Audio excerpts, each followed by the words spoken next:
All right, last of the factoring videos, and then tomorrow you're going to put it all together. So you're going to see a little bit of combo of everything.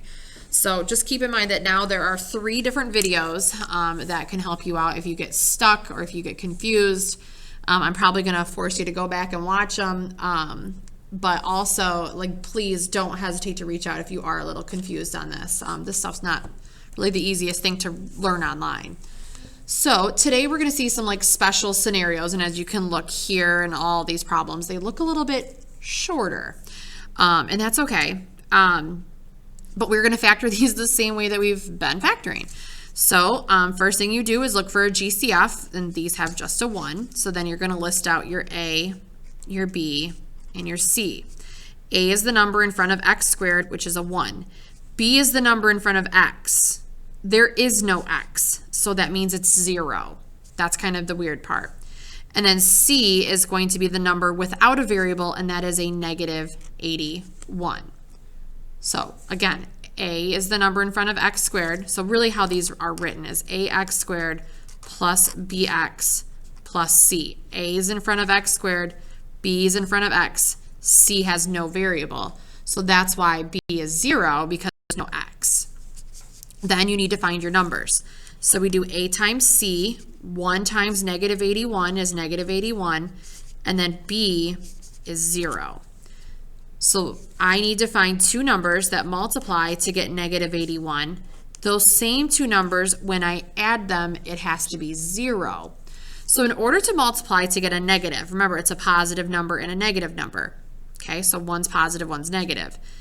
The fact that they have to add together to get 0, a positive and a negative number have to add together to get 0, means they have to be the same number. So what number multiplied by itself gets you an 81? Well, that's going to be 9 and 9. But because it's a negative 81, that means one of the numbers has to be negative. So negative 9 times 9 is negative 81. Negative 9 plus 9 is 0. And now you're back to what you did before. But when we rewrote these before, these numbers replaced the middle term. Well, there's no middle term. So actually, these numbers become your middle term. So we write this as x squared minus 9x plus 9x minus 81. So they become your middle term. So then we break it in half.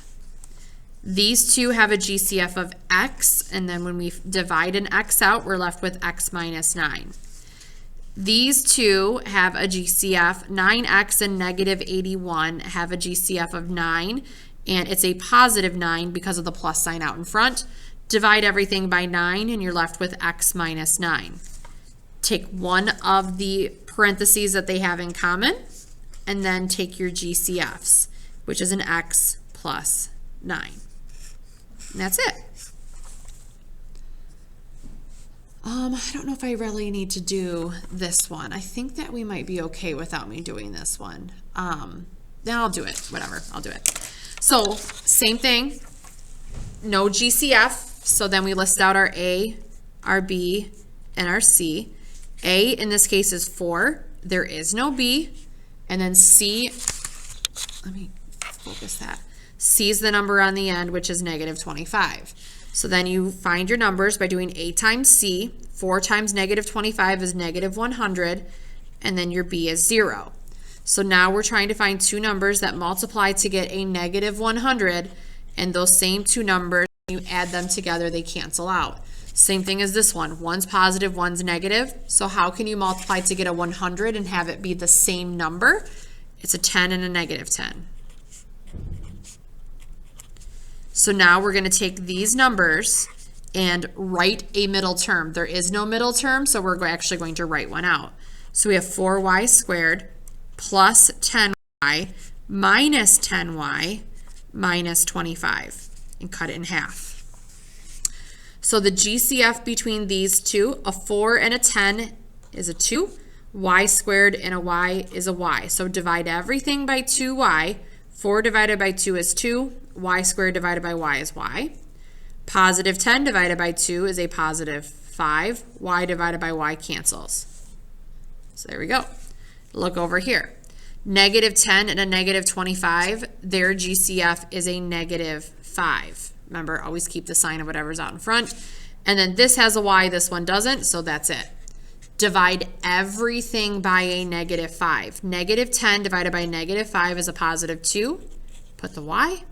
-25 divided by -5 is a +5, which is good because now you take one of their parentheses and then your GCFs, which are 2y minus 5. These are considered to be special cases because you basically get, you do. You get the same thing in each set of parentheses, but they just differ by a sign. So there's one more situation I want to show you, and it's this right here, and this is considered to be a special scenario. And we'll do this one, and then I'll be done with you for the day. Hopefully this is the shortest video so far. So again, look for the GCF. No GCF, so now we're going to list out A, B, and C. A is 1, B is -16, C is 64. Now find your numbers. A times C, 1 times 64 is 64.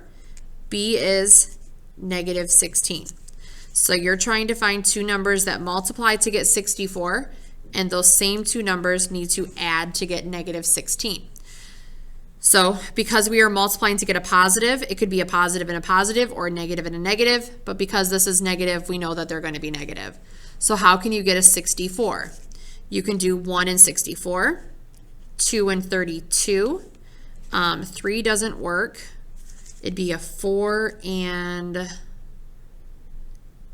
16, 5, nope, 6, nope, 8 and 8. I think that's it. So looking at all of these, how can you get a 16? Now remember, both of these are going to be negative. So what number, when I add it together to the other one, do I get a -16? It's going to be 8 and 8. So I have a -8 times -8 is a +64. -8 plus -8 is a -16. So now I'm going to use the -8 and the -8 to rewrite the middle term.